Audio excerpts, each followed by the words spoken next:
and I'm going to do a quick screen share. Stop. Kevin is actually out of town right now, so he's not on the call. He's a GemCar trainer, and usually he's on these. And so I usually have a monitor, so who will tell me if my sound's not properly working. So if somebody could let me know, you'll be muted, so you can just send me a chat.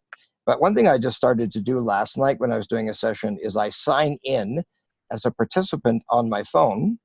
So because with this new software, I can't see what you're seeing, but now I can. And so right now I just see what I just did. And because what I'm seeing on my screen is not necessarily what you're seeing on your screen. And I'm going to bring you here, share screen, and it's coming up. Okay, isn't that cool? I'm impressed because it's better than the other software we've been using for a long time. So I'm going to make this really quick because, again, some of you have already seen this. To let you know, I did a short 32-minute session last night. There was a big launch of GemCar's new version of software, and that was happening in Montreal, in Toronto, and Vancouver simultaneously. And so I did a short 32-minute presentation on the subject we're going to look at here. And I'm going to share that link with you so that if you want to revisit the subject, share it with your staff, then of course you can share that. I prefer not to share this meeting with your staff because it really is a management thing. So because sometimes you're talking about employees. And so I just want to, I got to go back and mute everybody. So again, if for some reason my sound starts working, by the way, one of the things I did try to do last night is I thought, oh, I can sign in on my phone. I could do it on a computer too, but it's easier on the phone. And I'll listen on the phone so I can hear what you're hearing. But I realized that there's about a 4-second delay. So I'm talking and then I hear myself back 4 seconds later, and that was too annoying. So very quickly, marketing your shop for success. I believe that marketing is all-encompassing. It's many things. It's not just advertising. And I've learned over the years that, unfortunately, one of the hardest workshops to sell is actually the marketing class. And yet, my experience has been that of all the 5 skills required to run a business, we've talked about this before, marketing is one of the biggest challenges for independent repair shops. And yet when people see the subject coming, marketing class, they go, oh, it's an advertising class. I don't need to go to that because I don't advertise. Well, you may not advertise, you should, because if you don't advertise, you're at the whim. And by the way, Patty, I was so impressed with the marketing that you have you've done. And I sent you an email later today. I thought, I'm not going to get you to talk too much because it's your first meeting, but you're a very confident person, I could tell. And so I don't know if you saw that email, but I would like to get a little bit of input from you. And the thing I'd really like you to explain is your slow day blast. I think that's what you call it. So the marketing introduction, marketing is not just advertising. It's a lot more than that. But of all the things in marketing, which is extremely complicated, I think we can simplify it by saying that marketing for a repair shop is really focusing on 3 things. And those are the 4 things I'll show you in the next. I'm going to give you a couple tips for each. We don't need to introduce the marketing planner because you've seen it.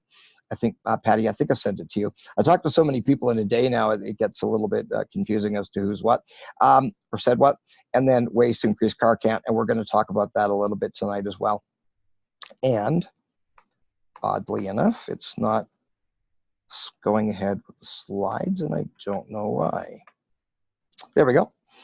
Marketing is lots of things. It's not just advertising. And again, I'm going to do this very quickly. And again, if you want to get the session from last night, I'm going to send it to you and you can watch it a little bit slower than I'm going to go through here. But marketing is your company name, and company names are extremely important. Jeff, you've heard me say many times that I really like your company name. Old Volkshome, it makes it very clear.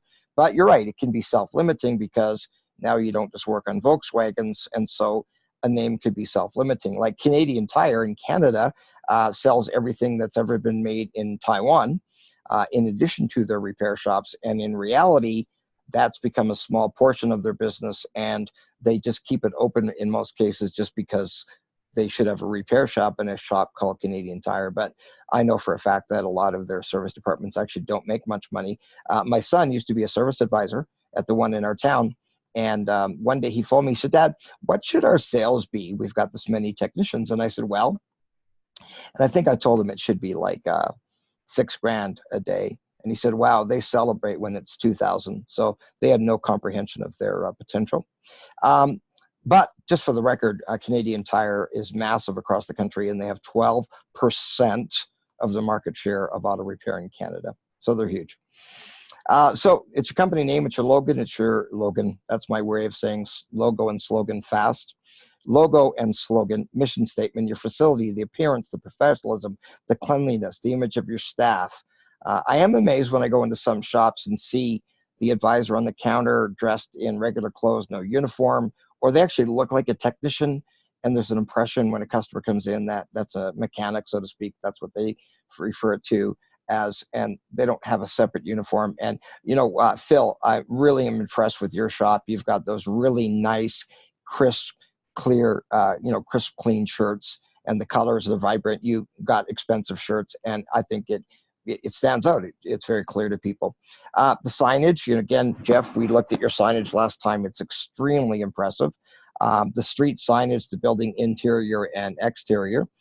Company vehicles, your loaner cars, which I think is really important. I think everybody should have loaner cars. We won't get into the detail of that about insurance and gas and such. The hours of operation that you have, the warranty that you have, 24 months, 24,000 miles. Tom, he's on board here. He's going to talk a little bit later on about Napa and the programs that he's got accessible to him as a truck center.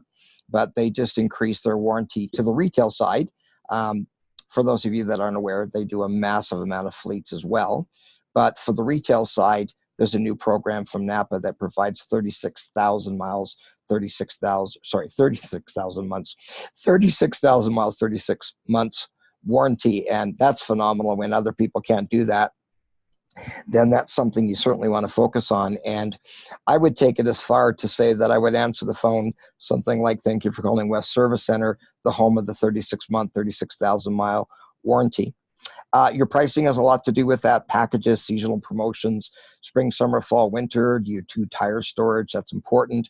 Social media, Facebook and personal business, Twitter, LinkedIn, Google reviews, which we've got a couple of people on board that are the kings of Google reviews. Jeff and I were going through this past week on Facebook, and he's the king of Facebook, and he's going to share that with you tonight. And the quality of your work, the quality control sheets, comeback policy. Marketing is everything you do in your business. But because that gets complicated, what I wanted to do, and oddly enough, it's not advancing the slides like it's supposed to. I really can't tell you why. But I'll just go ahead because I wrote the stuff, so I know it. I've been in some sessions where the person couldn't run their PowerPoint presentation, and they couldn't teach their class. Okay, it's coming up slowly. Who knows why? There's 4 areas of marketing, and the marketing and promotions planner, as you know, we've broken it down into 4 categories. What do you do to bring in new customers? We lose 12 to 15% of our customers every year.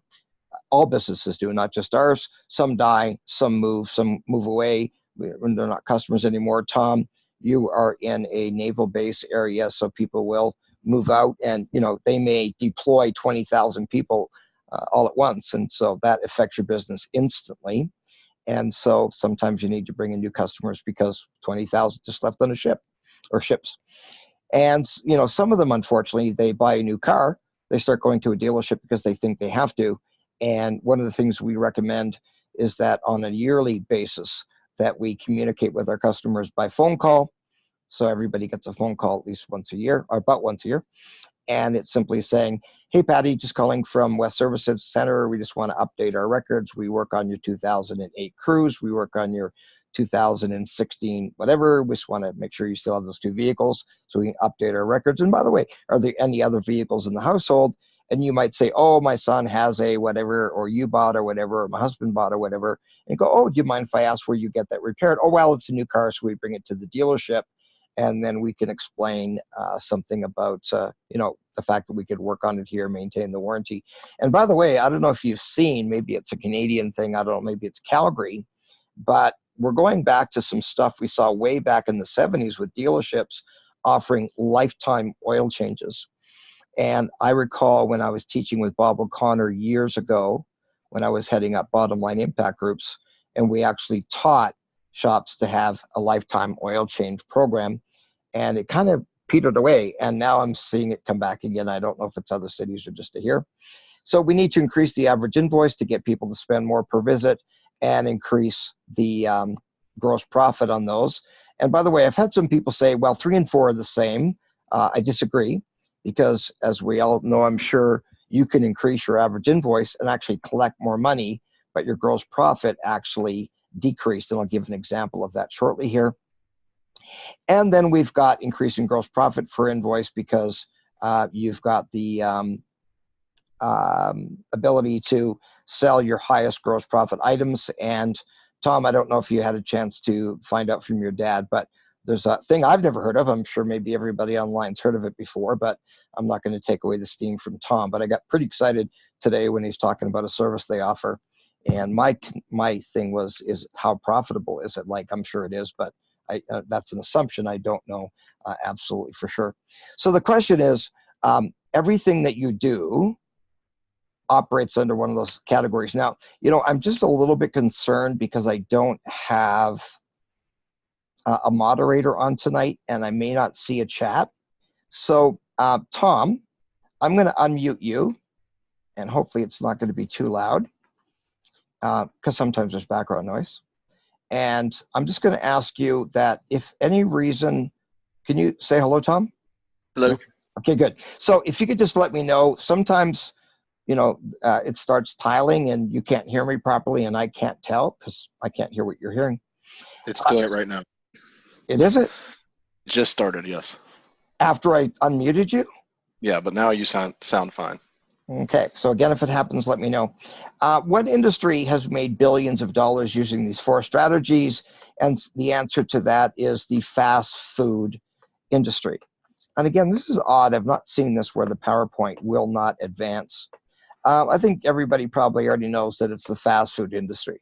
The fast food industry has done an amazing job in marketing.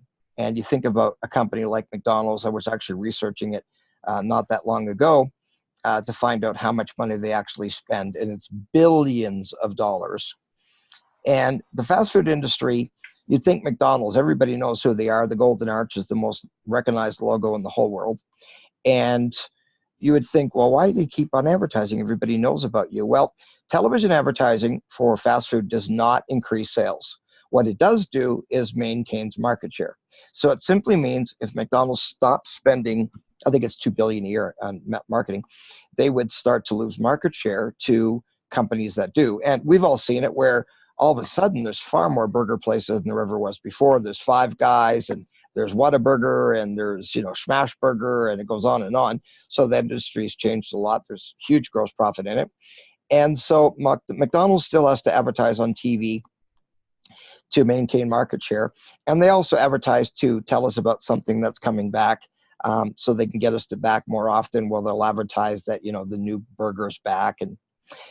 But the marketing doesn't just end with advertising on TV and the other ways they market. One of the things that they do with this 4-step process, and I think better than anybody else, is the marketing happens more in the store. And they've really realized how to get us to buy their most profitable items. And I don't know if you're aware of this, but I was talking to somebody about it today, that you see some of these restaurants where they design their own menus and they take pictures of their own food because they don't want to pay for professional photography. And you look at the pictures on the outside of the window or on their menu or the ugly flyer they send you and think that looks really gross. And then you see other chains that spend huge amounts of money in design of their menus, and they look really good. Sometimes you see these people that are so cheap, they white out the price of their food and they write in the new price. It's just so tacky.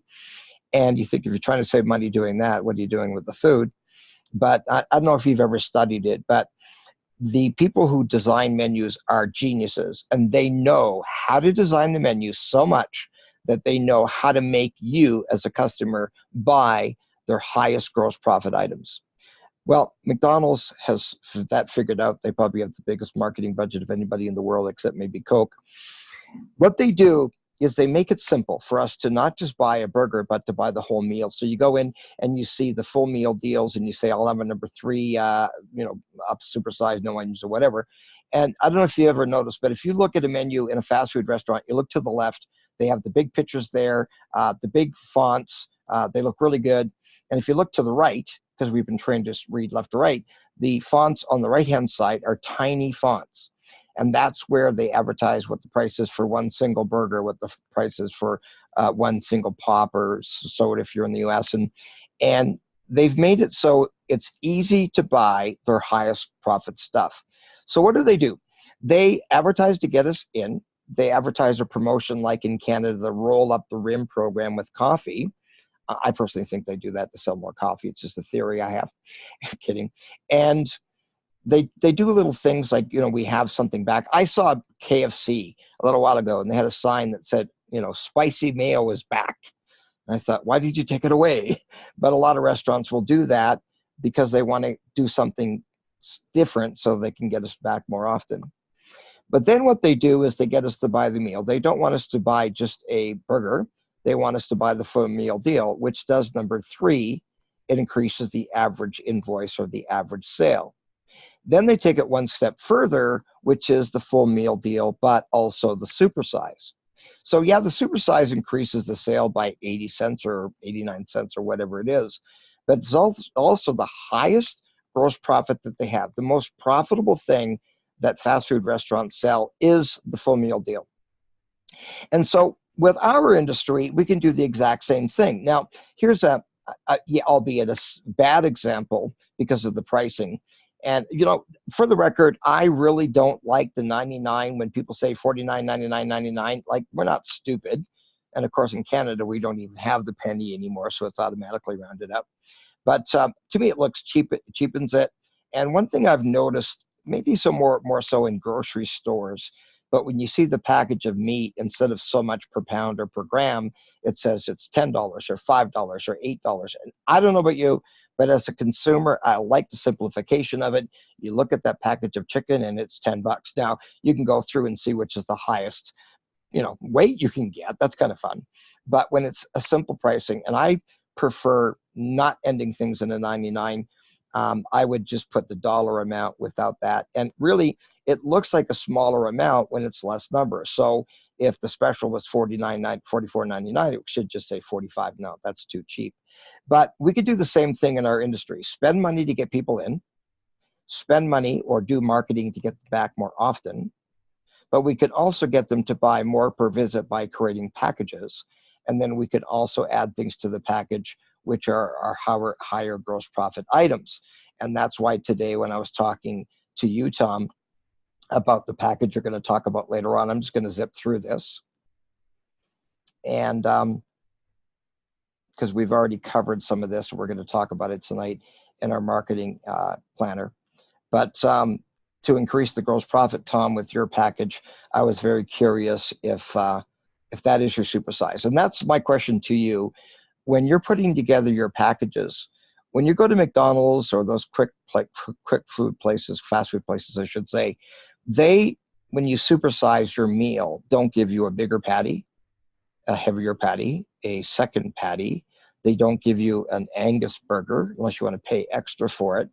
They give you more of the highest gross profit items. I mean, what's the gross profit on a bigger cup? From what I can tell, a supersized pop or soda is a bigger cup and more ice. What's the gross profit on ice? What's the gross profit on soda, fountain soda? It's over 99%. It costs so little, and they give you more French fries. And what does a potato cost? So the same thing with us. What can we do to get people not only to spend more per visit, which, by the way, is good for the customer? The average consumer with all years, makes, and models spends about $1,200 a year. If it's an older vehicle, they spend about $1,600 a year. So it kind of makes sense to market to get people with older vehicles to come into the shop. And I've seen some people that promote, extra promotions to bring in older vehicle types. But the question is, when they're there, if they're going to spend the money, $1,200 a year, let's get them to spend it in as few visits as possible. And Patty, the thing that I think, there's lots of things. I got so excited talking to you today, or yesterday, you were You said, I'm teaching you. I said, I know, I'm learning all this stuff, which you talked about that program, which, by the way, maybe you can mention tonight. And I don't want to steal the thunder and say what it is, but your average invoice is phenomenal, considering when you showed me the breakdown of your the vehicles you work on. It's mainly domestic. And I've seen people with average invoices of $500 and $600 when I was training with Worldpac, and a lot of them work on Audis and and other imports, but you're mainly working in domestic. So you've really figured that part out.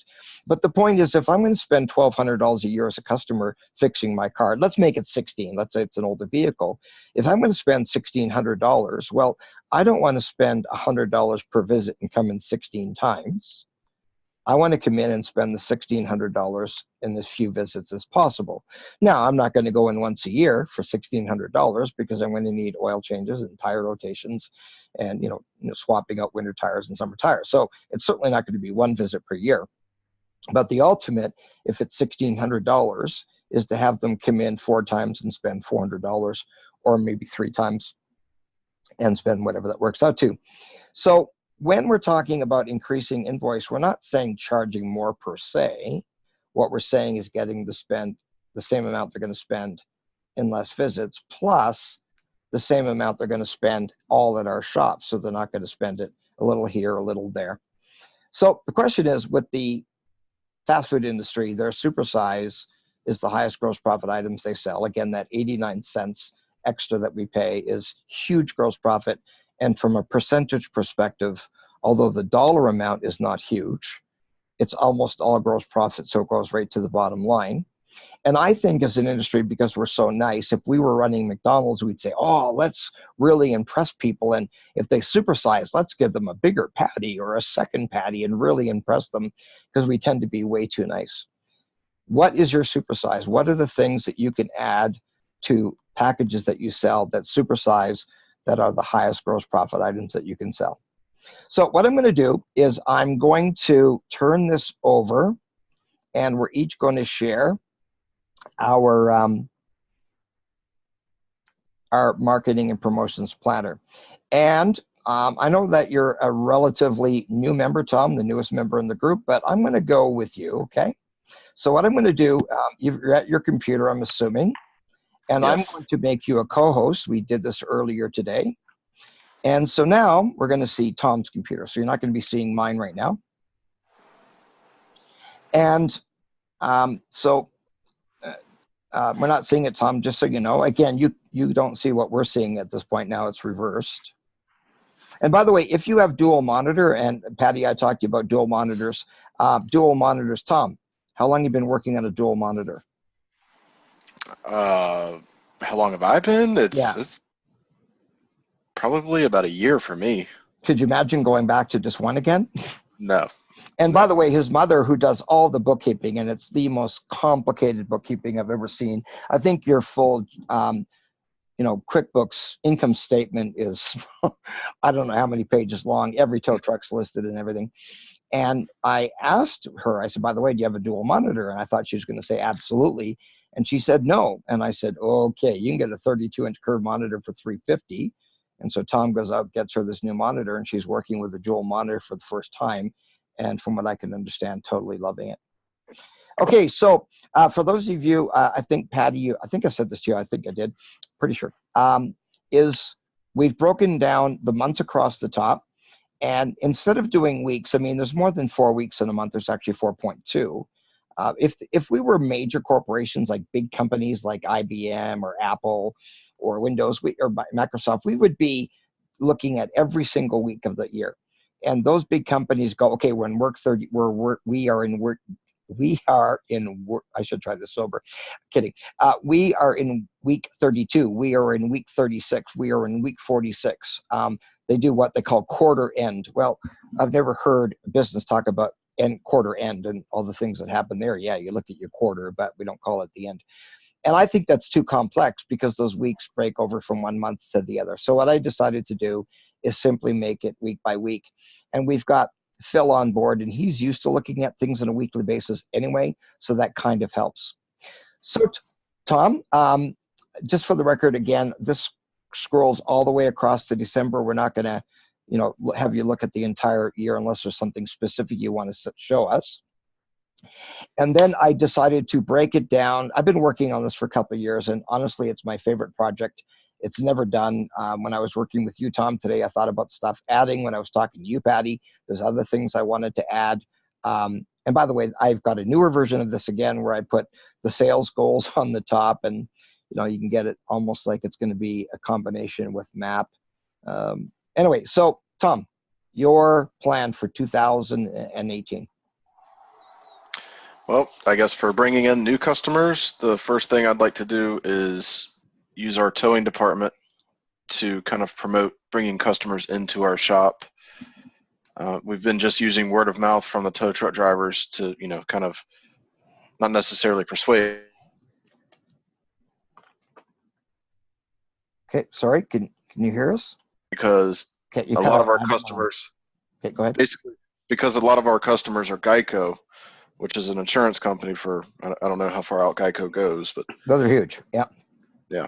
And we do about 80 calls a day for Geico. Okay, so could you just quickly explain who these customers are, because that part of it's unique. And when I was talking to Tom today, when he said 80 cars a day, I said, oh my God, please put that on so we can see that. But if you could just explain who these customers are and why it may be unique to you and not in other areas of people that are on the call. Well, Geico was initially all for military, and now they've opened up to everyone else, but we are heavily saturated with military people in this area. So a lot of them are fresh to the area. They have no idea where to take their vehicle. A lot of times they're lost. They don't know what to do. So I wanted to give them an opportunity to bring it to our shop. We are a little bit further away. We're not in the city where a military base is. We're anywhere from 10 to 20 minutes away from their station. So we're trying to promote for them to come to us.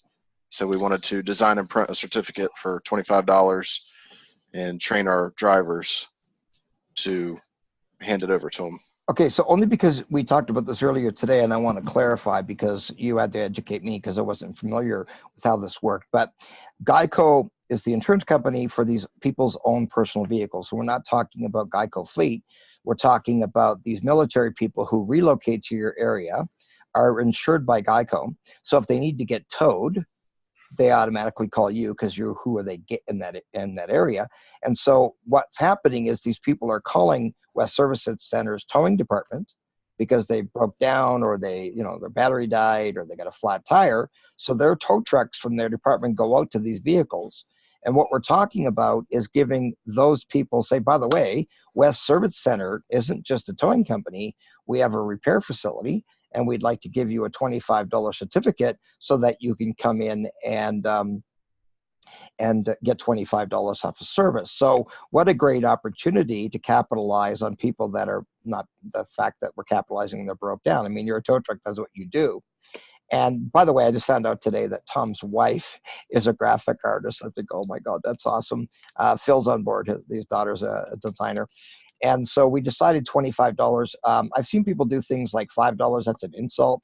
10, I think, is still not great. But I think it's worth $25 to bring in a customer. The thing about this kind of advertising is that other than the cost of the printing, which is cheap, and by the way, when it comes to printing, don't print something in black and white, do it in color, and don't design your own flyer unless you're a graphic artist. And I've asked Tom to show us some of the work that his wife has done. I won't take away your steam what they are, but the thing about it is it only costs you, other than a little bit of money to print it, it costs you a little bit of money to design, but it only costs you the $25 when it's used. And personally, I think to get a new customer in the door costing $25 is pretty decent. I haven't seen the numbers in years, but it used to be like $45 it cost a repair shop to obtain a new customer. Somebody may have more up-to-date information, but $25 to get a customer, you're only paying that $25 or paying for that, costing you $25 when they're actually at your shop using that. And of course, they can only use one. They can't combine them together. And the thing about it is, when you send out flyers to your zip code areas, they'll say, well, it's only 8 cents or it's only 22 cents, or in Canada, it's a lot more for our post office, but it's not. If you send out 1,000 pieces, and it's costing you $250, but you only get one customer from it, that costs you $250 for just one, because that's what got used. So again, I just want to throw this out there, that the thing about this kind of advertising is it's only going to cost you $25 for the people that actually come in. And I'm excited to see what's going to happen with this. And so what he did, he's decided the first week in February is design and print the certificates themselves, provide them to the tow truck drivers, and train and implement them so they don't forget every single time that they tow somebody's vehicle or fix their flat or something, that they give the certificate. Okay, go ahead. So next would be the taxi driver certificates, which we've already designed and haven't printed yet. For the record, by the way, the reason Tom put it in green is because that's already done. Okay.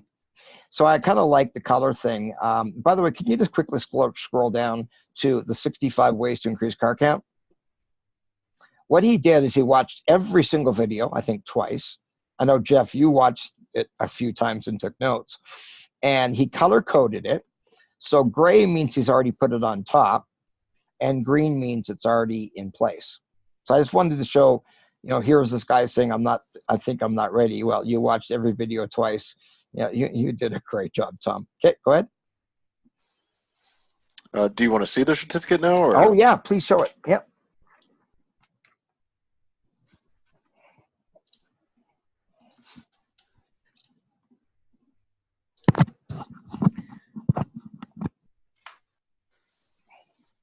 So this is something that I had my wife design real quick, and it's basically, this would be the front side to hand over. This is just a draft, and then on the back side we would be able to write it out. I guess, do I need to explain the taxi driver certificate? Please, yeah. So not everybody's going to understand that, right? Or know about it. So the taxi driver certificate is, usually you have somebody bring their vehicle to the shop, they drop it off, and next thing you know, you see them go out into the car and get in somebody else's car and they drive away. And maybe you have no idea who that person is in the car, and you want them to start bringing their car to your shop. You could run out to the vehicle or somehow get the certificate out to the car and give it to them, and give them appreciation for picking up your customer that just left, and also give them an opportunity to bring their vehicle into your shop. Thank you. Now, I know, excuse me, Jeff, he's going to be talking shortly here, sharing some of his things, but excuse me.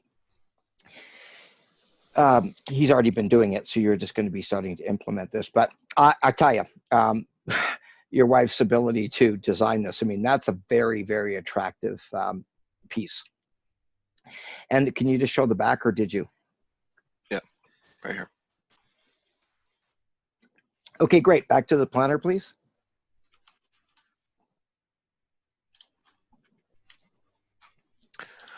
Customer referral program, we have to set that up still. Haven't really done much with it.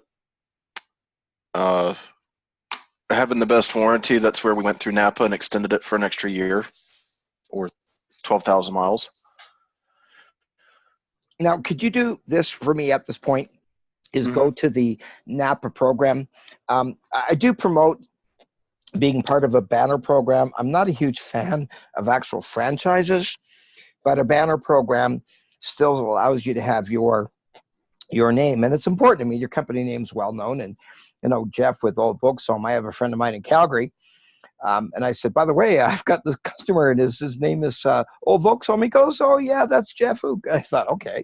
Have you been to a shop? He said, no, I don't own a Volkswagen, but I know who he is. So that's great when you've got that reputation. But when somebody moves into your area and they don't know you yet, and they recognize the Napa logo, which, by the way, is one of the most recognized logos in the world. We're talking a monster of a company. I don't know what they're at now, but I remember years ago they celebrated their first $1 billion month. So they're a monster of a company, and there's some advantages of it. So I was really impressed with this. So can you explain what this is, the truck service center? We're a Napa Auto Care Center and a truck service center through Napa.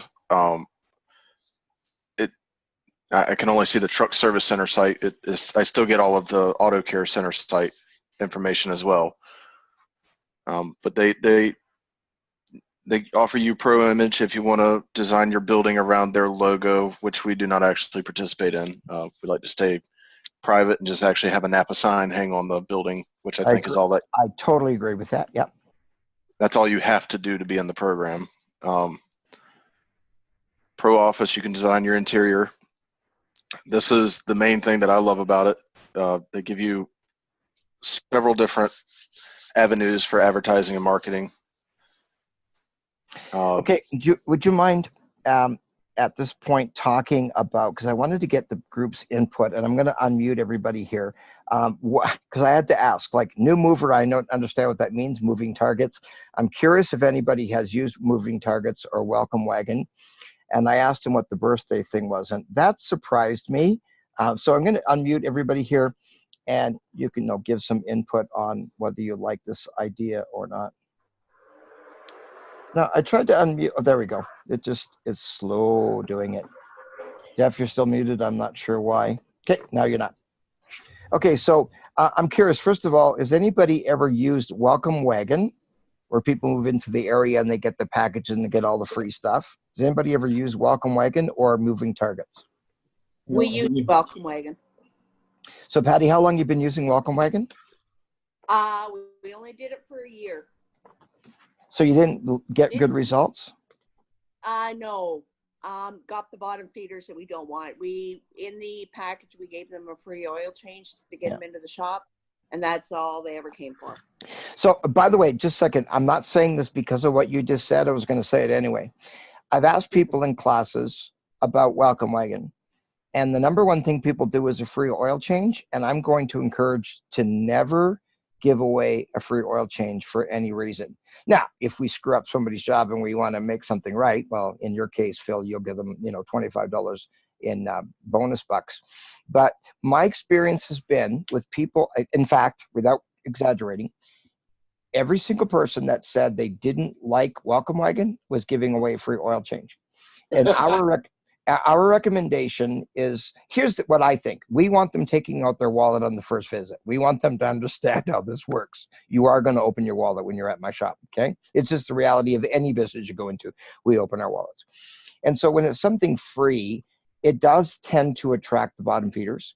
I've actually asked people to track it. What's the average invoice on a free oil change? Free.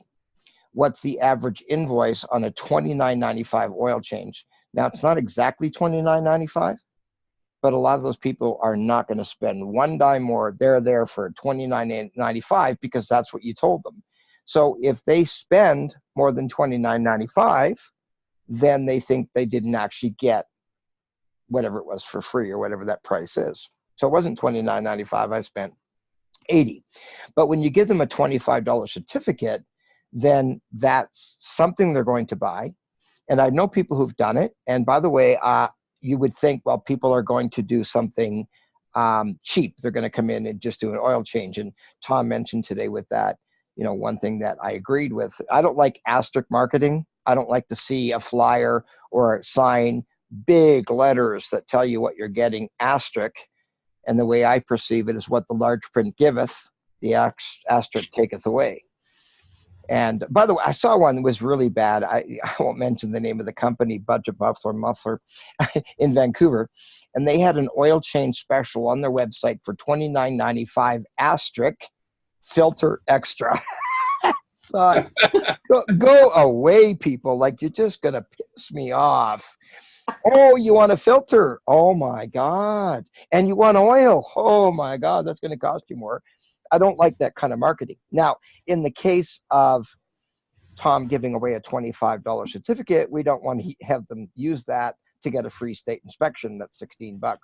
And you always have to say no cash value, because if you don't, I mean, not that you have to do it and they're not going to sue you, but some people would say, okay, it's $16, so give me back, the money that I'm not using.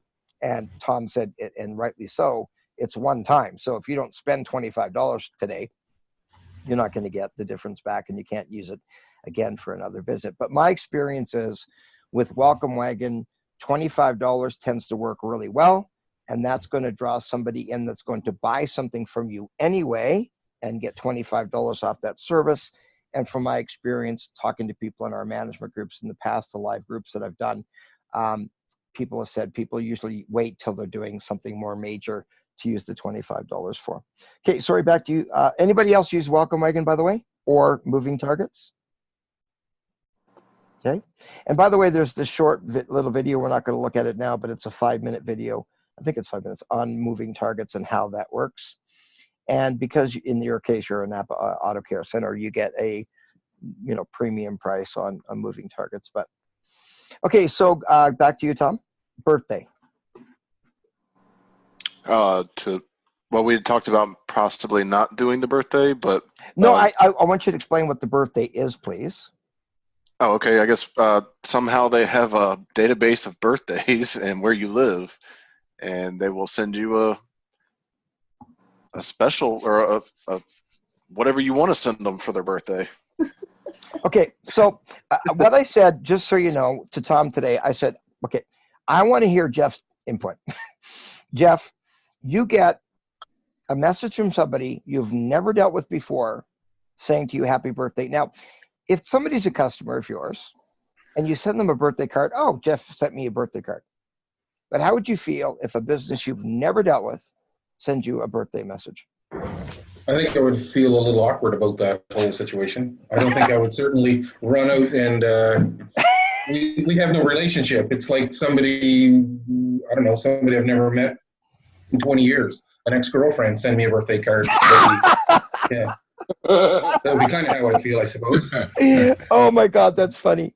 Anyway, it's just funny how my brain works. But as soon as Tom said that, I thought, okay, we got to talk about this. The funniest part is that you thought how my brain worked. That was what I. What's that? The funniest thing is that you figured you knew how my brain worked, and it was right. Well, yeah, but to me, I'd feel like, where did you get my birthday?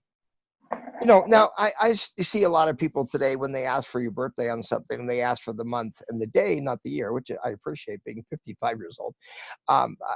It's kind of nice. But for somebody to know that it was my birthday that I've never met before, I wouldn't trust them, I don't think. I don't know. Any other comments on the birthday thing? We get the birthdays from the when we do a safety inspection, provincial inspection, of course, we need the permit, and the permit gives the owners, well, there's a lot of information there. We can steal their identity, not that I'd want to be anybody else tomorrow but me. However, that information that they would that we get from that, it's privy to us. So I think if I used it, that'd be some kind of a in clandestine reason, don't you think? That it was kind of I trusted you to do my inspection. I didn't trust you to take my birth date. I hope you didn't apply for a credit card in my name too. Patty, what do you think of that?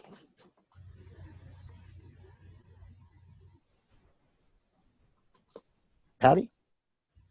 Oh, sorry. I thought you said Paul. No, sorry. Yes. Thing I would feel like, how do you know that? Are you like, that's creepy to me. Creepy. That's the word I was hoping somebody was going to use. Yeah. Yeah. Phil, I'm curious about your opinion on that. Yeah, I go in the creepy category. Creepy. Okay. Okay, Yeah. Back to you, Tom.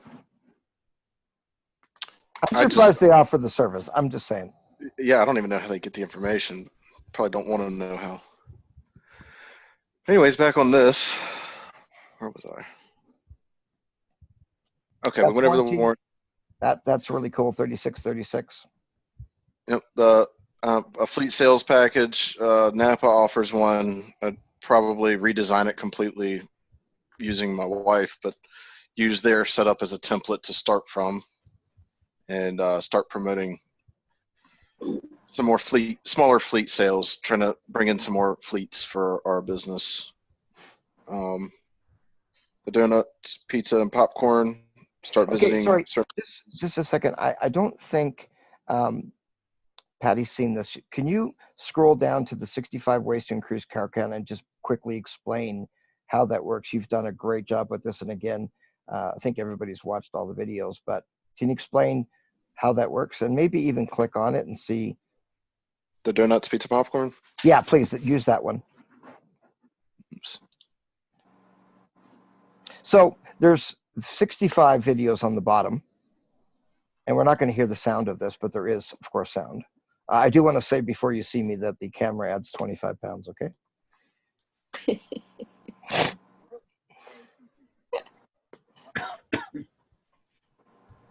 So if you could just go ahead and talk about, just let it run, but so people can see the visual of it. But can you explain which businesses you're going to start this with? Probably going to start with the local hotel and a few smaller other businesses before I go out and try to bring in some of the larger, more difficult fleets. So the concept here isn't to get fleets per se, it's to get the business employees. So hotel, for example, Yes. how many people work at a hotel? I don't know, maybe 50. And because of the type of employee they have, lower income people, a lot of them are not going to have cars. I'm thinking maybe 50% of the people that work at a hotel may not even own a car, but 50% do. So you just simply walk in the morning, say around 9:30, and you walk in and say, hey, we're West Service Center right on the corner. We're actually neighbors. And what we want to do is provide you with some donuts for your staff's coffee break.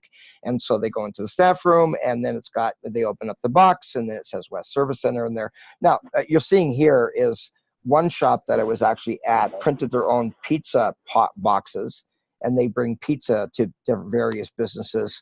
They drop them off about 11:45. And so they go into the staff room, and people go, oh, they don't have to ask who paid for the pizza. It's pretty obvious. It's right on the box. It's advertised, and you can have some flyers or whatever inside. But the idea is to choose, in this case, a business a month to bring the donuts or the pizza or the popcorn.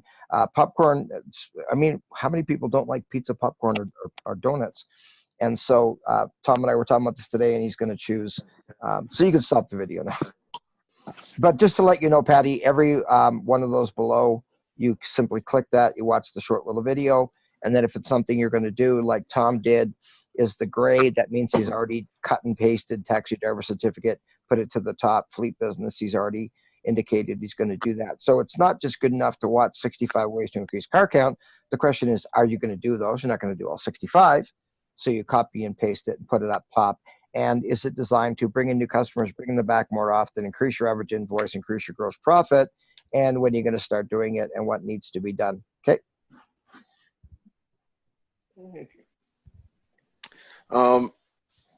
Looking at doing some certificates. We have a 7-Eleven and an Exxon right next door to us.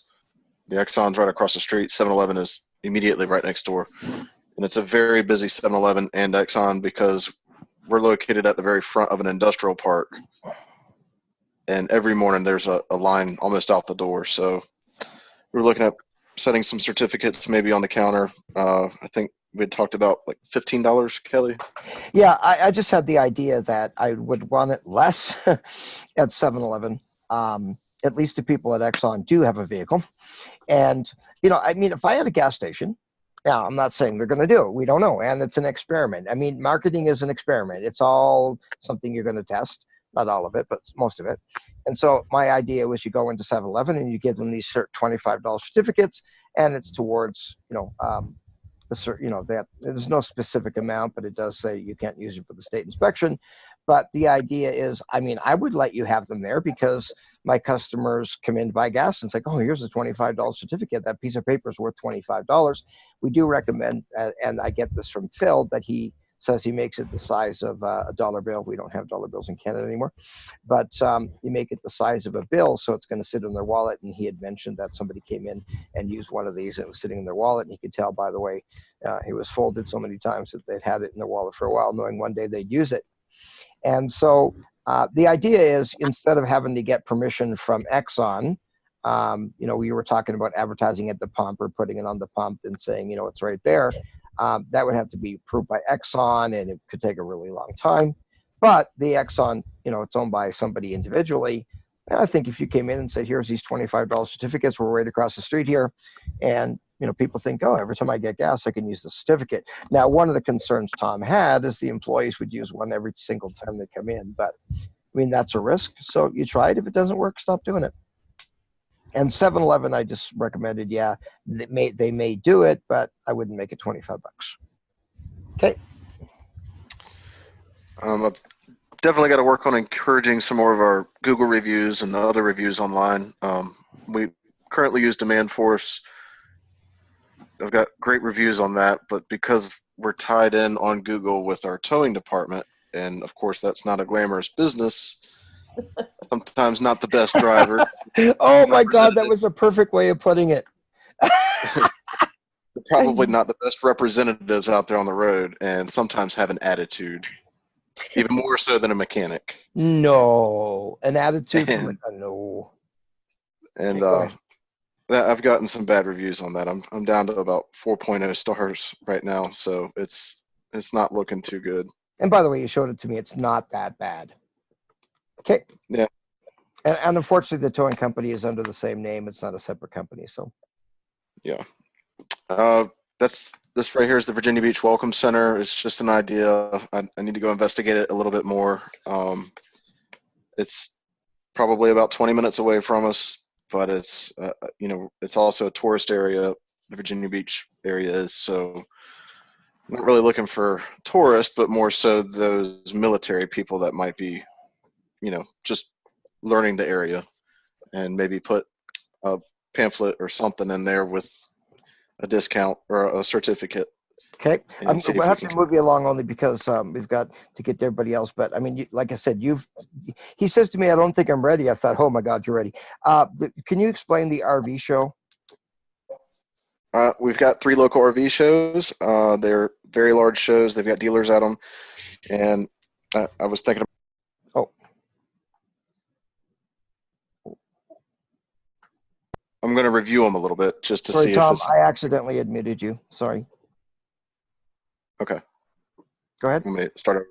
All right. Yeah, So go the back to RV shows, we want to investigate it a little bit. I'm going to go to this one. It's actually coming up this weekend, the Tidewater RV show, and just kind of investigate and see if it's something that we want to set a booth up at, Because you later work on on down the road. RVs. You got a lot of space for that. Okay, Yes. and so if you could explain the Oyster Fest, I felt a little ignorant because I didn't know what an Oyster Fest was, and I Googled it today, and there's Oyster Fest all across Canada too. I mean, I've heard of the barbecue beef or whatever those things are called, where people make ribs and you vote on who's the best, but Oyster Fest is big, right? Oh yeah, definitely. It's a big RV thing. Bethpage is a campground. They double park RVs on the campground just so everybody can get in there, and they still run out of room. You have to pre-book your sites months and months in advance. And Okay, now it's you just mentioned Safety Steer, and I'm just curious before you get into that, how many people have heard of Safety Steer? or Safety Plus is actually the main company name. Okay, so if you could explain what it is and just reiterate to the group what your dad had to say about that, or what happened to him.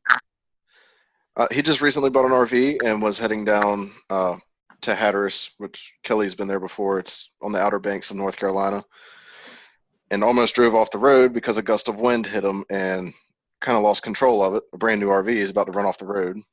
So he immediately started investigating, found this product from Safety Plus, and it's just a steering dampener. It goes on the front end, but it's specialized for RVs, and it's I can tell a difference in it. He can tell a difference. It definitely gives you more control of this. They're oversized RVs on basically an F550 chassis, so it gives you a little bit more control. And I mean, I've never owned an RV, but I suspect like any big vehicle like that, there's this stress that's almost every time you're driving. And so the fact that you can reduce the stress for when they're driving, I thought would be pretty cool. You charge $500 for it. Did you find out what the cost is? Actually, we charge $800, and right now it's at about a 50% gross profit. Okay, because one of the things I suggested is that that's something that has to be sold. People aren't going to come in and say, "Hey, I want to get Safety Steer." Now you've got a point of sale thing that's on by the shop, and they can see that, but it's still like a silent salesperson. But I recommend that if the GP is really good, and in this case that is your supersize, then to provide the service advisors some kind of bonus, cash spiff or whatever you want to call it. And I don't want to use the word cash spiff because we're not trying to get away from paying the payroll taxes, but to give them some kind of incentive for every time they sell one of these. And a lot of people aren't aware, so it's a matter of educating and advising the customer. Okay, if you could just scroll down. I did want him to put that under increasing the average invoice because, I mean, to increase it by $800 for whatever number of people that would buy it's pretty neat. The inspection program at your shop, how consistent are your technicians in filling in what Jeff would call the blue sheet? It's pretty much non-existent now, from what I'm realizing. That's why I don't even really have a good sheet to submit. Okay, and we've had several people send in some inspection forms. Got some from Phil's, David sent some. And you know, it's really important when it comes to number 3, and this is something I thought of today. I thought, why didn't I think about putting this in there before? But I believe there should be 4 levels of inspection. So when a customer comes to your shop, I don't know how many people do it, but get into the habit of performing a walk-around inspection. So the vehicle comes out. As often as you can, walk out to the vehicle. Now, if you do the 8 and wait, where everybody shows up at 8 o'clock in the morning because you open at 8 o'clock in the morning, and you've got 3 people deep in your counter, you're not going to walk out to every person's vehicle and do a walk-around inspection. I mean, if I'm number 2 in the lineup and number 1 in front of me, you walk out with them, and now I'm standing at your counter and nobody's there. Now you got 3 advisors, that wouldn't be the case. But we believe in walking out to the vehicle with the customer, say, let's go out to the vehicle together. It shows that you're interested in the vehicle. If it's cold or raining, then you can say, I'm just going to go out and get some information. You can help yourself to some good quality coffee here, whatever it is. And again, that's why we want to spread out the appointments. We want somebody maybe 8:10, 8:20, 8:30. And if it's a new customer who's never been there before, I recommend that you set a time that's not first thing in the morning. Say, you know what, you're a new customer. I'd really like to spend some time with you when you come in. So maybe you set that up for 10 o'clock. Hopefully that'll work with them. And definitely want to walk out to the vehicle. I mean, part of it is security. You know, how many times have you been accused of scratching a car, denting a car, losing a hubcap, whatever. So you walk out with the customer and walk around the vehicle. Some people take a picture of it because it's a new vehicle to you. And then, of course, with any customer, not just a new customer, but you can notice tire wear that they weren't aware of. You can notice the mileage on the vehicle, get the VIN number, all of that kind of stuff. So the first is that walk around inspection. And just so you know, I do have a walk around inspection form. Most of you already have it, but I do believe it's been uploaded to the Google's group already. And then secondly is the cursory inspection. That's done every single time the vehicle's in the shop. Now, I say that if the car was in yesterday and coming back today for something else, we don't need to do the inspection again. So it's a little overkill. But we're going to want to do an inspection every single time. And I believe in it so strongly that if you're an advisor and a technician hands in a completed work order and there's no blue sheet attached or inspection, or now some people use tablets, so it's not always a physical piece of paper, but you simply say, you know what, this is an incomplete work order. I don't have the blue sheet, or I don't have the inspection. So we really do need to hold the technicians accountable to do that inspection consistently every single time, especially on an oil service. The third level inspection is a more detailed inspection. I would say internally that the inspection we do with the oil change is a no wrench inspection. What that means that other than doing the oil change, we're not doing, well, sometimes you will do a quick brake inspection, but if it's in the, and we're doing a blue sheet, we're not necessarily doing a brake inspection every single time. But when the person's coming in for spring, summer, fall, winter, and we believe we should inspect the vehicle 4 times a year. If they drive more, we need to see them more than that and inspect it more frequently, but 4 times a year is on average. And that would be something they pay for. And this would usually be a glorified oil change that would normally include a brake inspection. So it would be what we'd consider internally a rent inspection. We wouldn't use that terminology with the customer. And then the fourth level of inspection is the comprehensive bumper-to-bumper inspection. And just so you know, I had a 4-page inspection that's been used for many years. Some of you in Canada have seen it. It was a PACE inspection from years ago. I do like it. It's called the Vehicle Inspection Report, VRI. And what I do like about it is it breaks it down into all of these categories.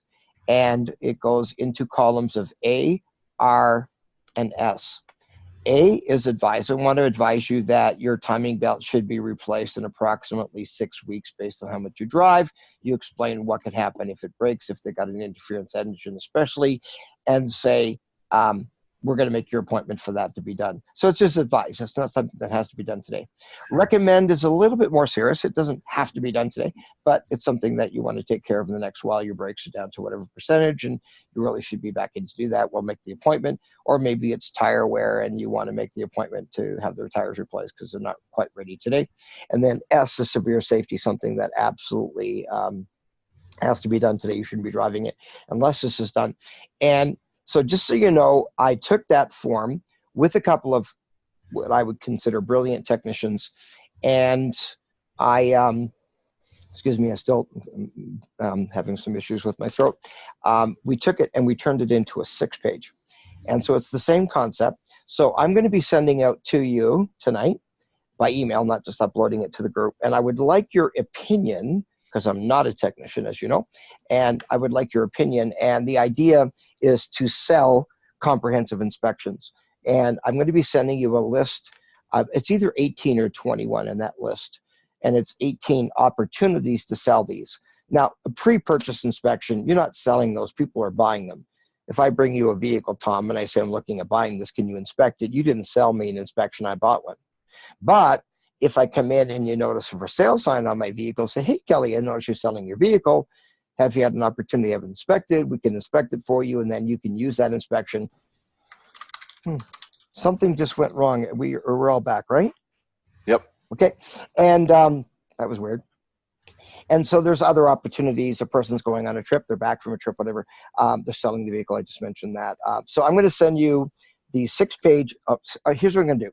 Send you the 4, send you the 6, and I'm going to send you the opportunities to sell them. And we want to encourage you to set a goal of selling 1 comprehensive bumper and bumper inspection a day. And it seems to me, Phil, that you've sold a lot of those in the past. Okay, so we're going to move on here.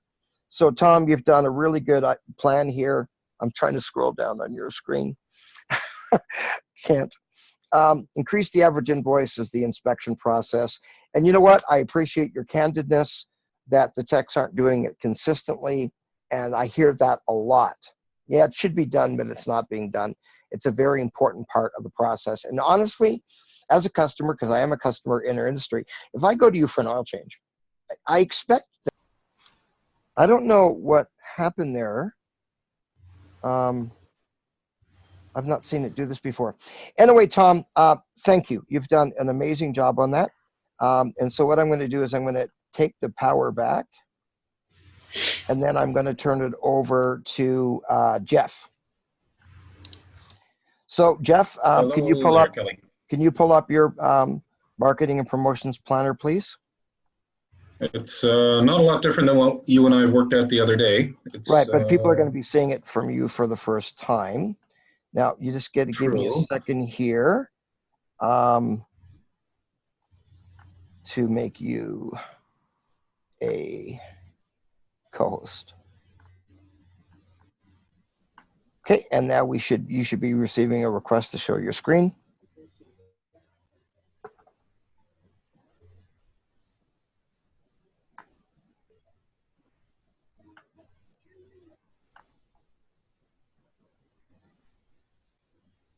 Did you get it?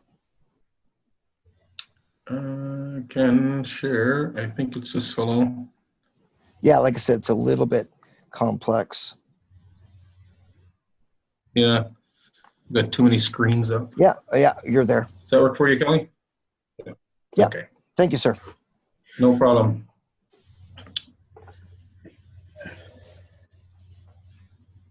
So, where would you like me to start, Kelly? I know you don't have a whole lot of time left. Your 90 minutes is just about expired. I don't want to dwell on things that you don't need me to dwell on, and I can just target what you want me to talk about. So, you know what? Just choose, okay, you know what? Because the planner is January through February for everybody, you know, you've done a lot of work, things that you're already doing. Could you do your Facebook thing? That's the input I'd really like to get from you, because you're the king of this. Well, I don't know exactly about being the king or not, but it's something that okay. Can you pull up your Facebook? Can you pull up your Facebook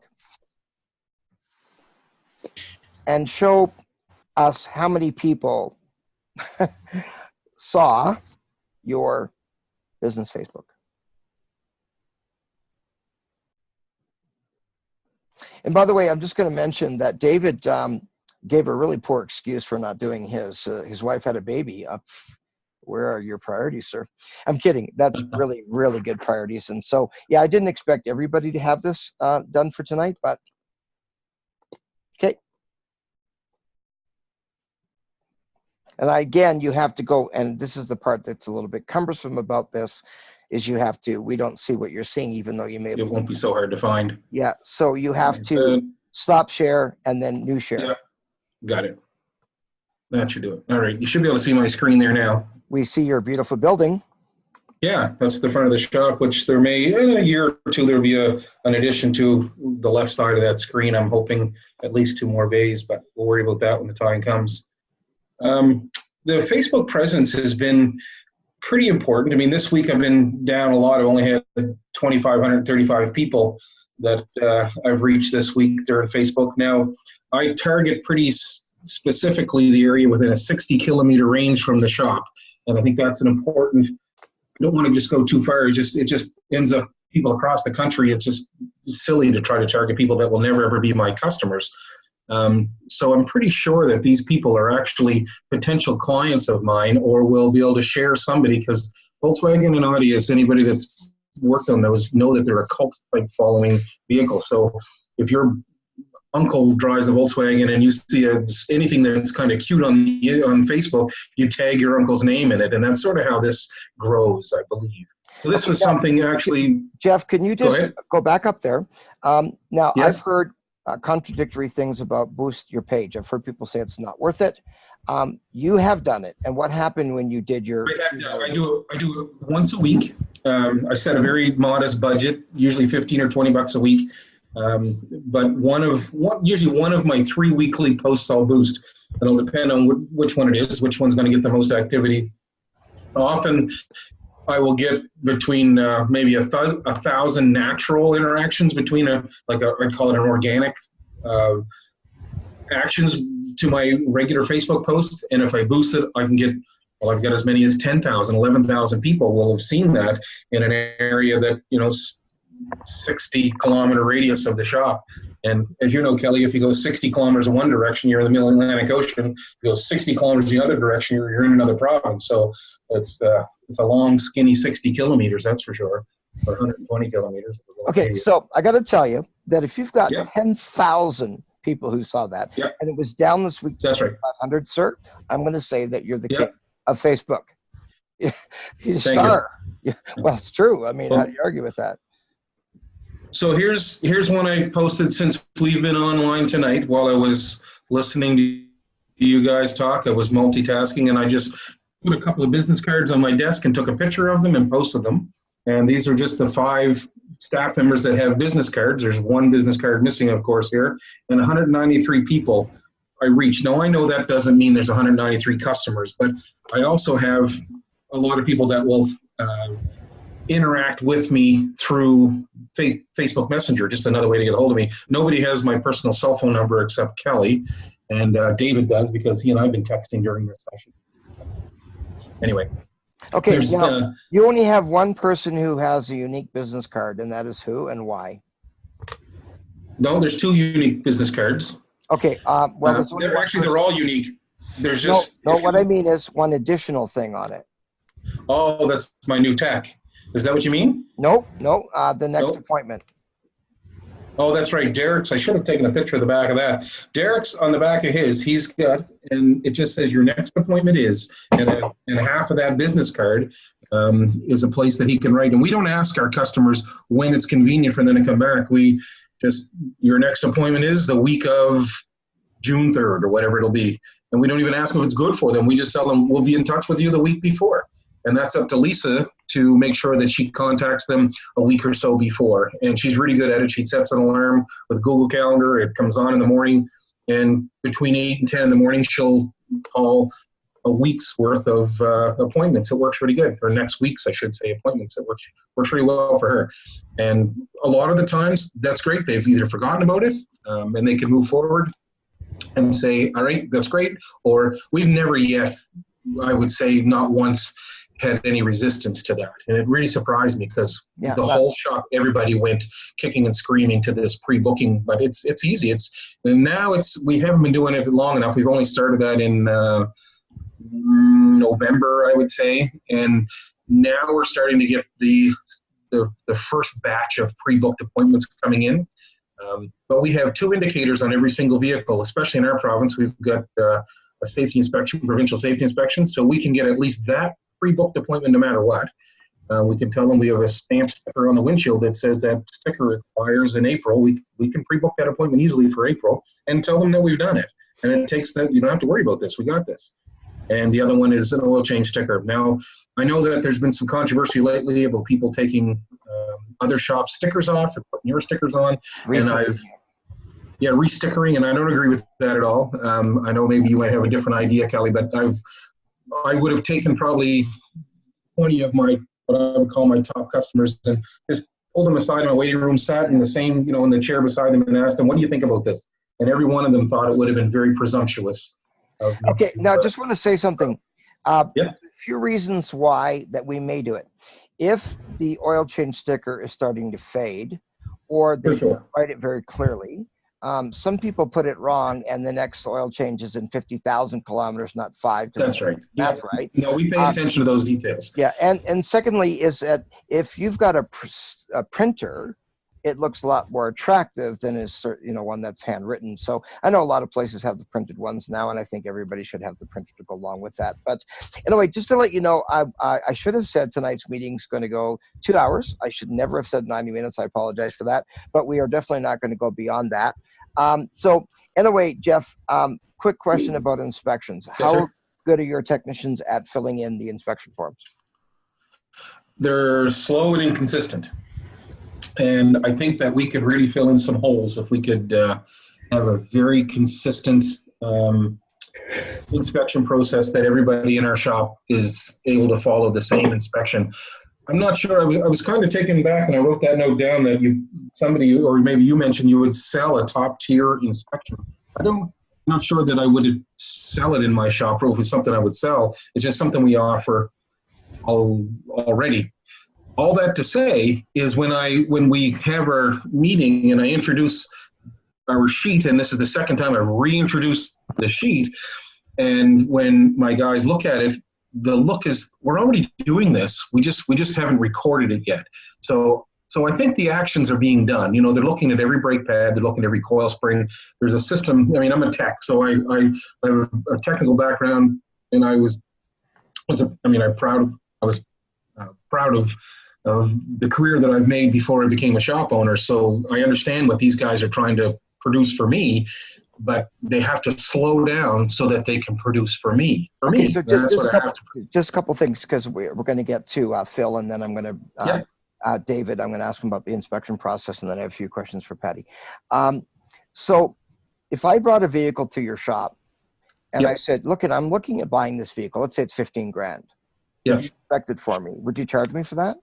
Absolutely. That's a pre-purchase inspection. Yeah. We sell 3 pre-purchase inspections for $129. Okay. And that allows you 1 month. You can bring as many cars you want for a month.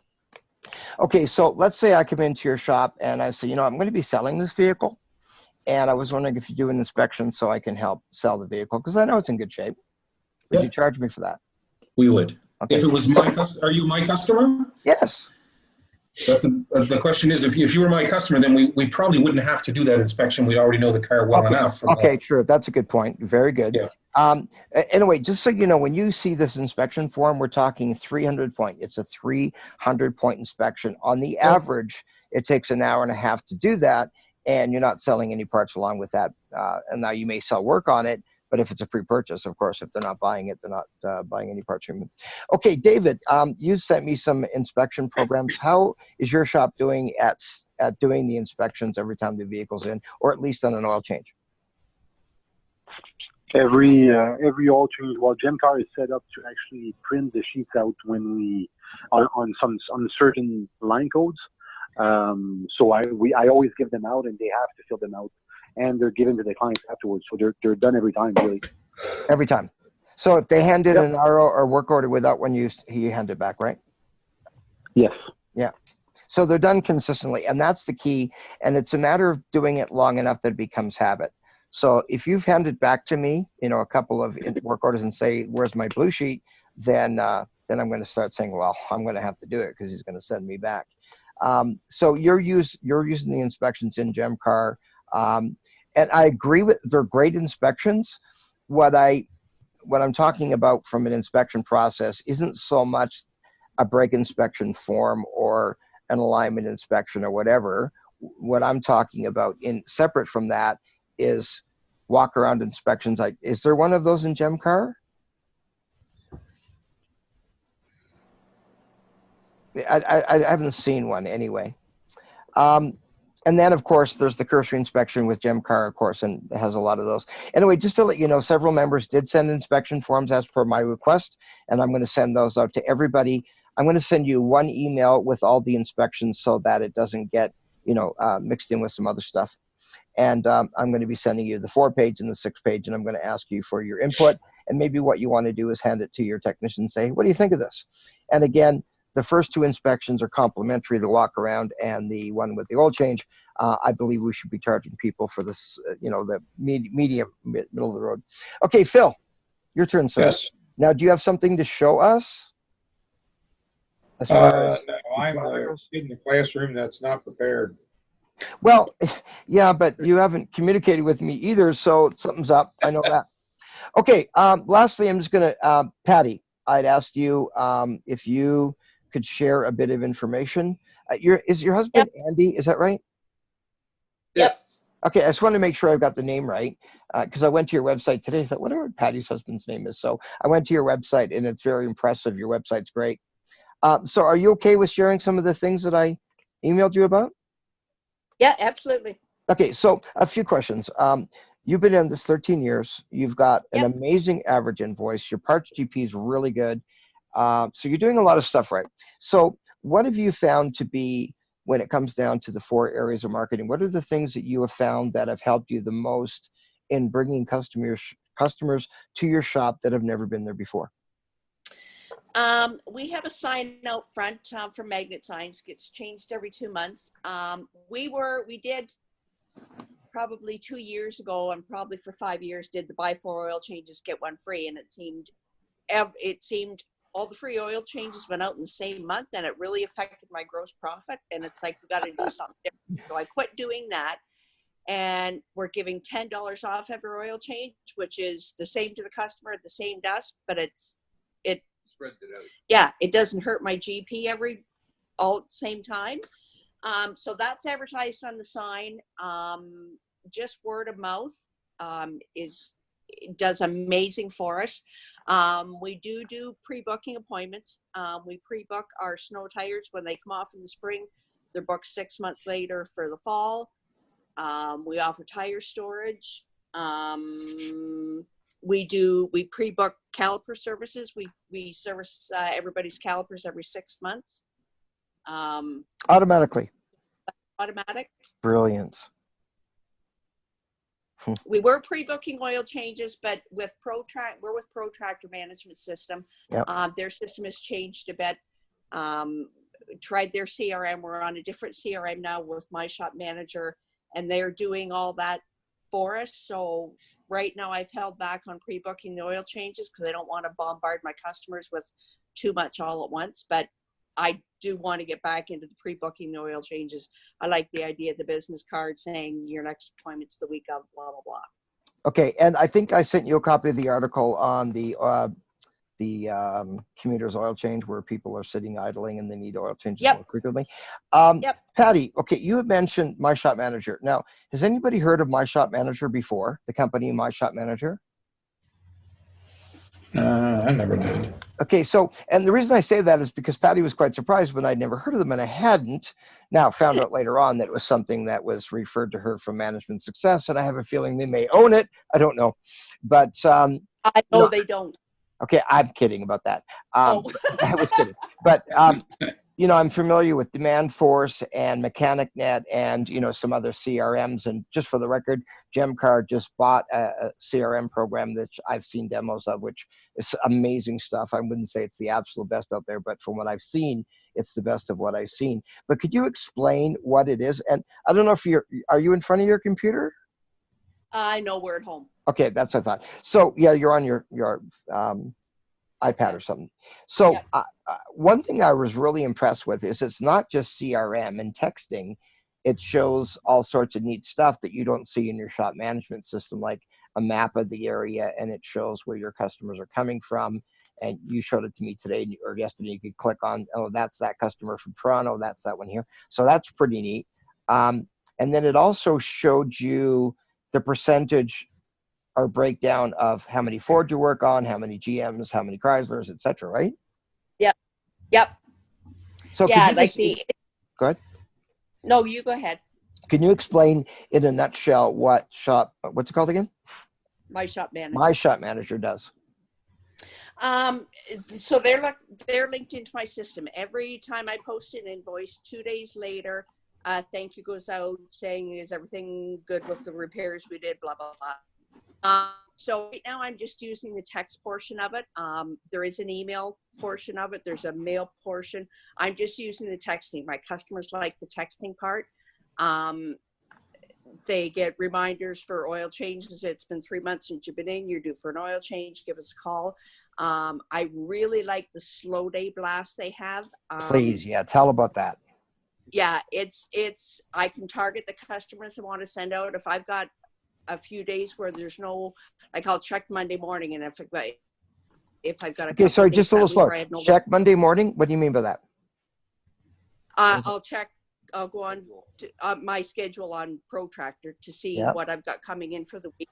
And if I've got time available, I'll get onto My Shop Manager. I can pick and choose who I want to send it. Like it will give me a report of who hasn't been in. And I just click on them and I send them a text message, and it says, I've got a couple appointments open this week. Get a hold of me in the next couple of days and I'll save you a ton of money. The first 2, 3, up to 5 people, I'll give a 20% discount over $100 off labor. And then I'll take it down to fit. Like I do give them something for coming in. Very good response with that. I've only used it 3 times. And I've probably sold about $6,000 worth of work off it. And it cost me 10 cents a text message. And you said you can do unlimited for $100, right? Yes, they've just changed the pricing. Right now I pay $297 a month for the program. And that's with all the reports. Like, as I said, it gives me every report till the cows come home, gives me ROI on it, everything like that. They are changing the text messaging email that it's going to be a flat $100 a month.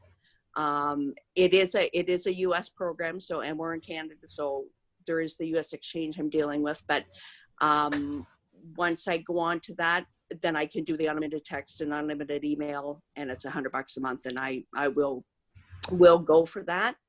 But my customers love the text message, and so what happens is my system automatically sends the first text message. If my customer responds to that, I get a notice through email saying I've got a text message, and now they're conferring with me, and then we can talk for 3 hours, and it's still 10 cents. It's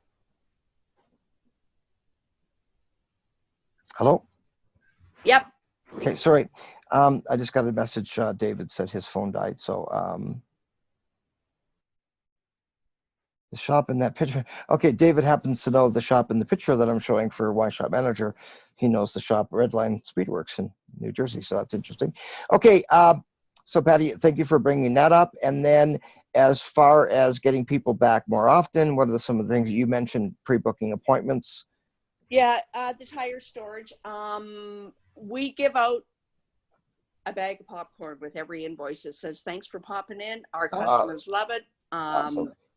It's a real drawback for anybody with kids. It's like, when are we going to the popcorn store? Like, we're known as the popcorn store.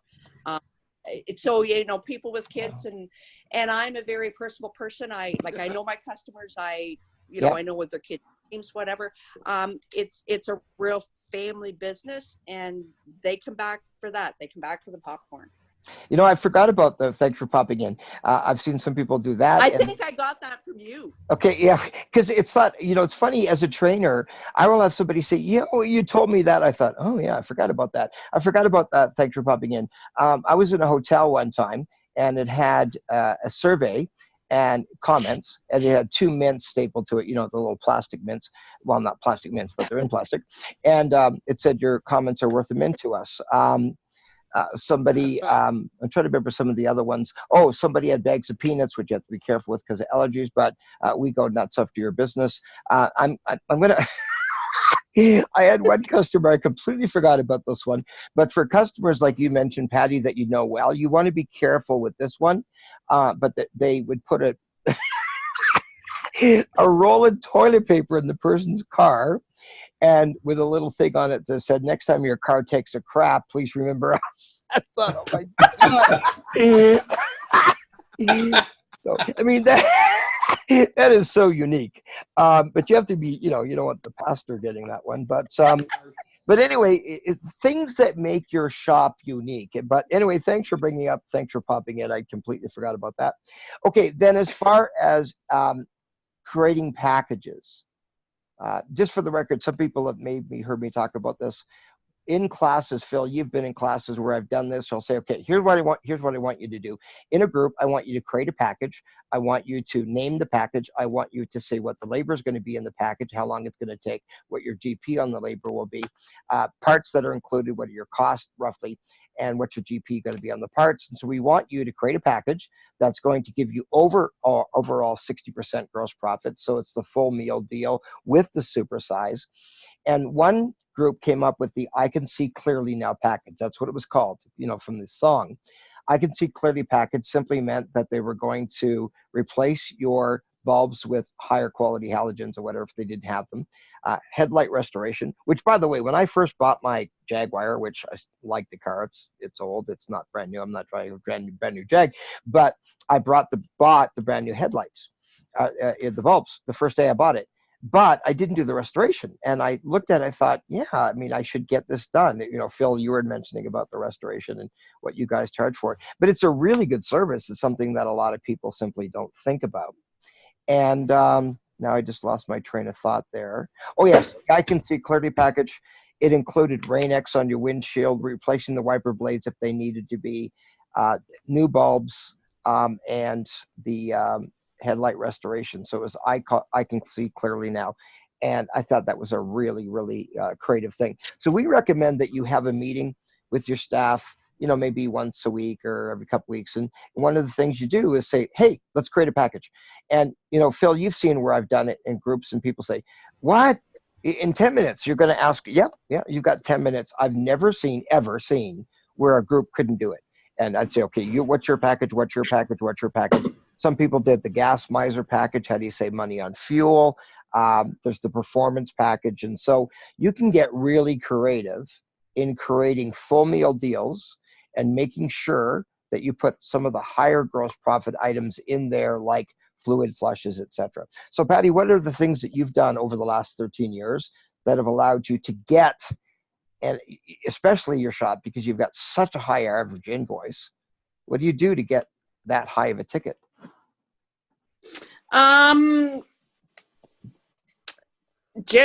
Just watching our numbers. We do try to upsell.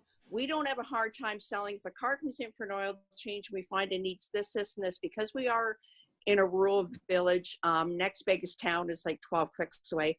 95% of the time the work is sold that day, as long as we can get parts. We've got amazing techs. Vehicles are completely inspected. As I said, parts markup is 60% across the board. We just changed. We were a TechNet shop for probably 8 to 10 years. We are now AC Delco, and I'm sure that's helped us out. Just a bigger name. Yeah, AC Delco got a great. Yeah. Yeah. Yeah. We've got better pricing through our parts store than we did with the TechNet shop. So yeah, just watching our numbers and just selling work. Our problem is we need more cars in there to sell the stuff for. Okay, so it's about increasing car count. Now, I don't know if you've seen that 65 ways to increase car count video. I haven't yet, but Okay, so I did send you the spreadsheet, right? oh, Andy watched one. He said, Okay. Again, there's 65 of them, right? Okay. Yeah.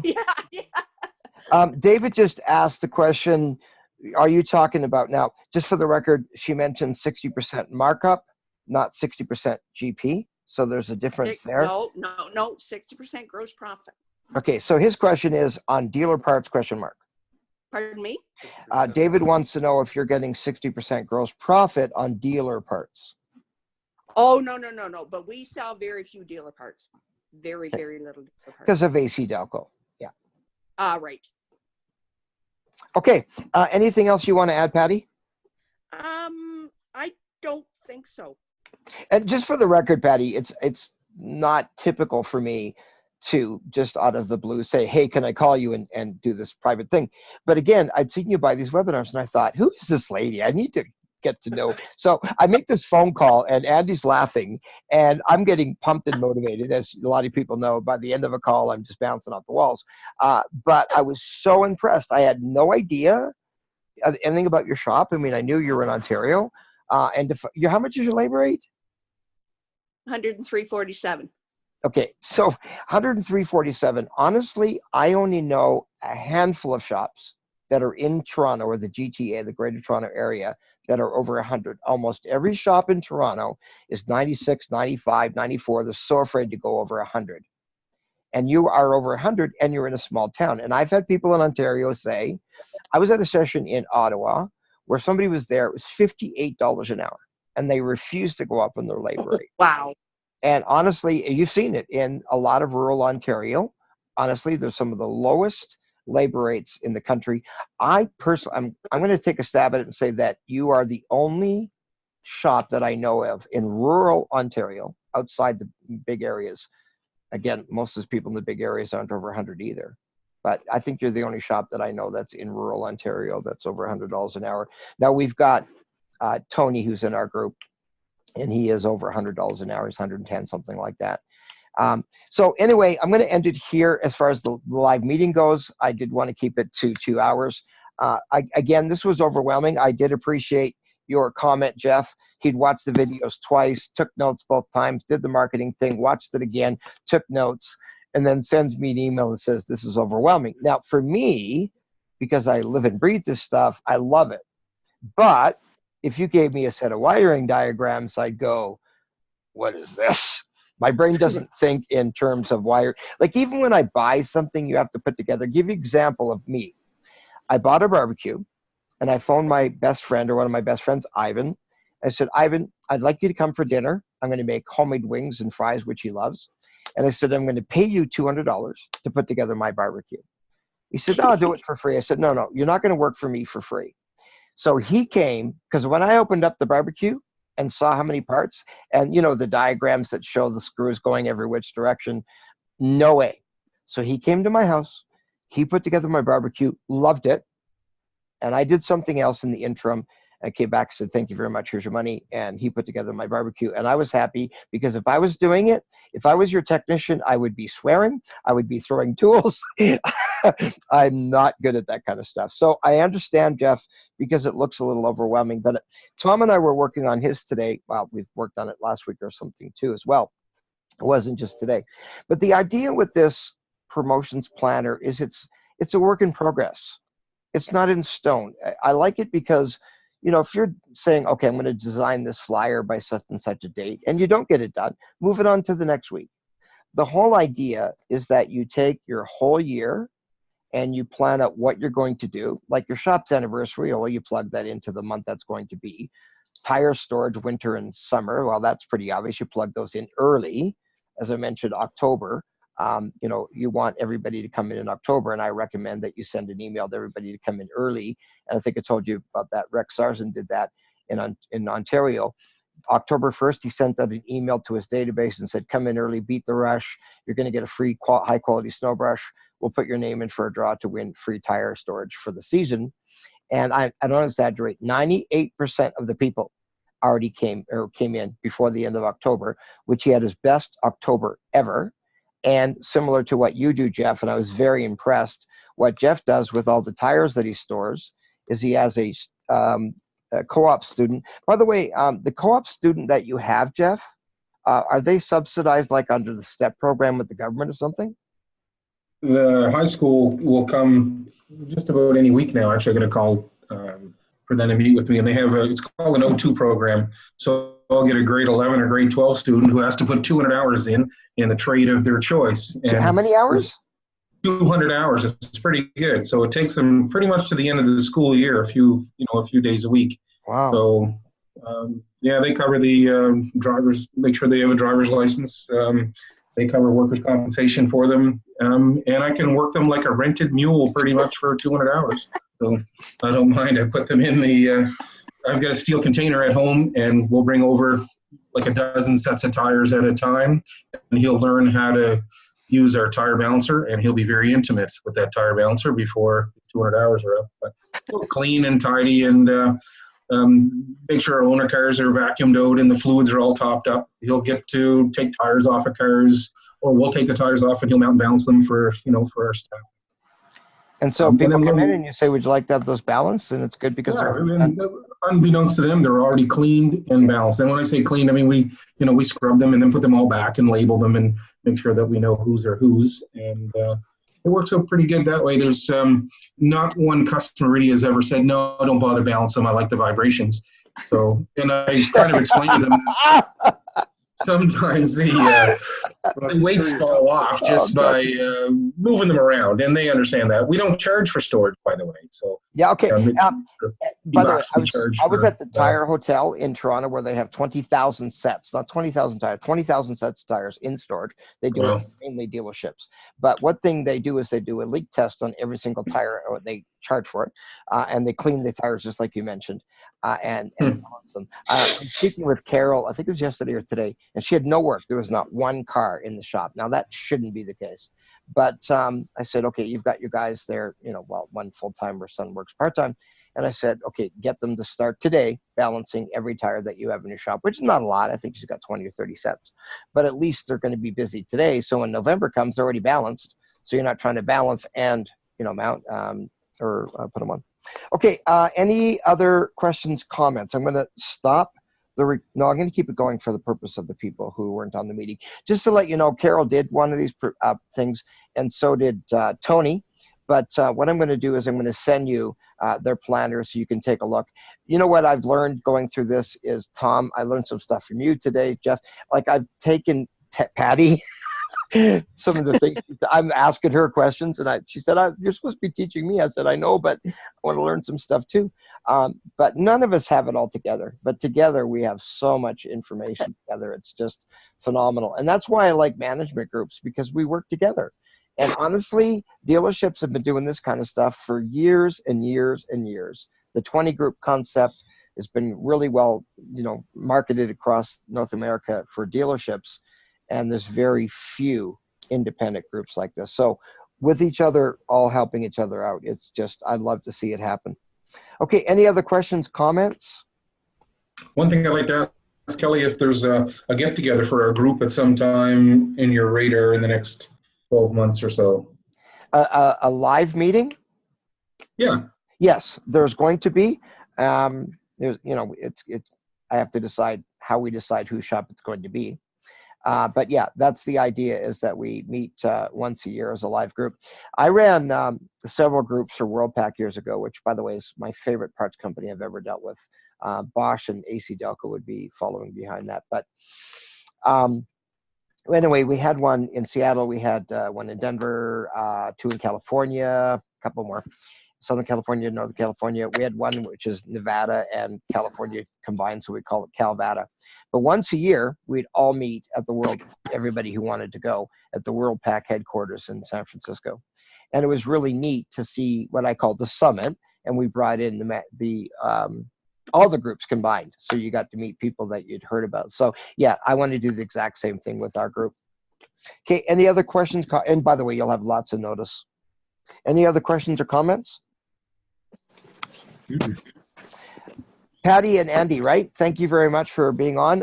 It was short notice. When we were talking, it was yesterday or today, I thought, okay, I'd really like to have her involved in this meeting. So I'm glad that you were able to do that on such short notice. It's phenomenal. Okay, Yes, thank you. Thank you, everybody. Thank you for all of your input. We've all learned from each other. And the point is to use the planner.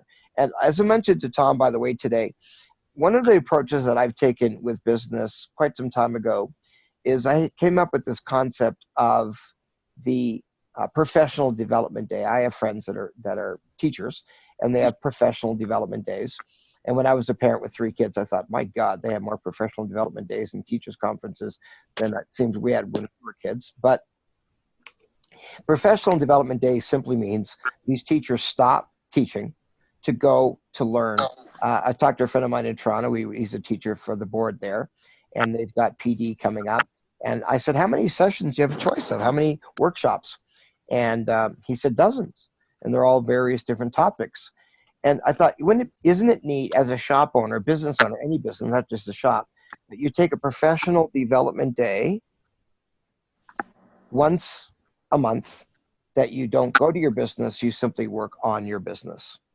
And so what I said to Tom today is one of the things I'd recommend is, because marketing is so important and it does take creativity. And again, I said, if you're a morning person, I think you start in the morning maybe, but maybe every Tuesday morning for the first hour, or maybe it's not the first part of the day because it's busy with customers coming in, but maybe on Tuesday morning between 10 and noon every week is your marketing. And that's what you focus on, is your marketing and your marketing planner. And then maybe on Thursdays for an hour, it's your financial stuff and you work on your map or whatever it is. Because I think if we focus just on one thing, marketing for a couple hours, we just think about that. Financial, we just think about that. Because you've heard me say that the average manager is interrupted 232 times a day. So I think it's important to block time aside so that you can focus on just these things. And again, from my experience, independent repair shops are 2 biggest challenges, usually are, not always, but usually are marketing, where we need to learn how to better market and plan our business marketing, and financial management, usually not spending enough time on that. And by the way, Patty, I got to say that I was so impressed that you took, I don't know, webinar or whatever, and we talked about the income statement analysis tool. And you said to me, I do it every month. I thought, right on. It's all about implementation. Training doesn't increase the success of your business, implementation does. So with that, my word for the year, as I told everybody, is potential. And the idea is that we all reach our potential, and that's not just in dollars, but in time off, and work hard, play hard. Anyway, thank you, everybody. Appreciate your time, and I'll be talking about the next meeting, which is going to be reviewing our map for the entire year of 2017, and we're going to take a look at everybody's trending and how you did at the beginning of when you joined the group, and hopefully you improved in well, not all the areas, that would be impossible, but the bulk of them. So thank you, everybody. And I will be sending you an email with all the inspections, and again, the 2 ones that I talked to you about. And I am going to send you a link to the 32-minute video that I did on this last night. So thank you, everybody. Good night. And if you've got questions, comments, please email me. Take care. Thank you, Kelly. Good night. You're welcome. Yeah. Right.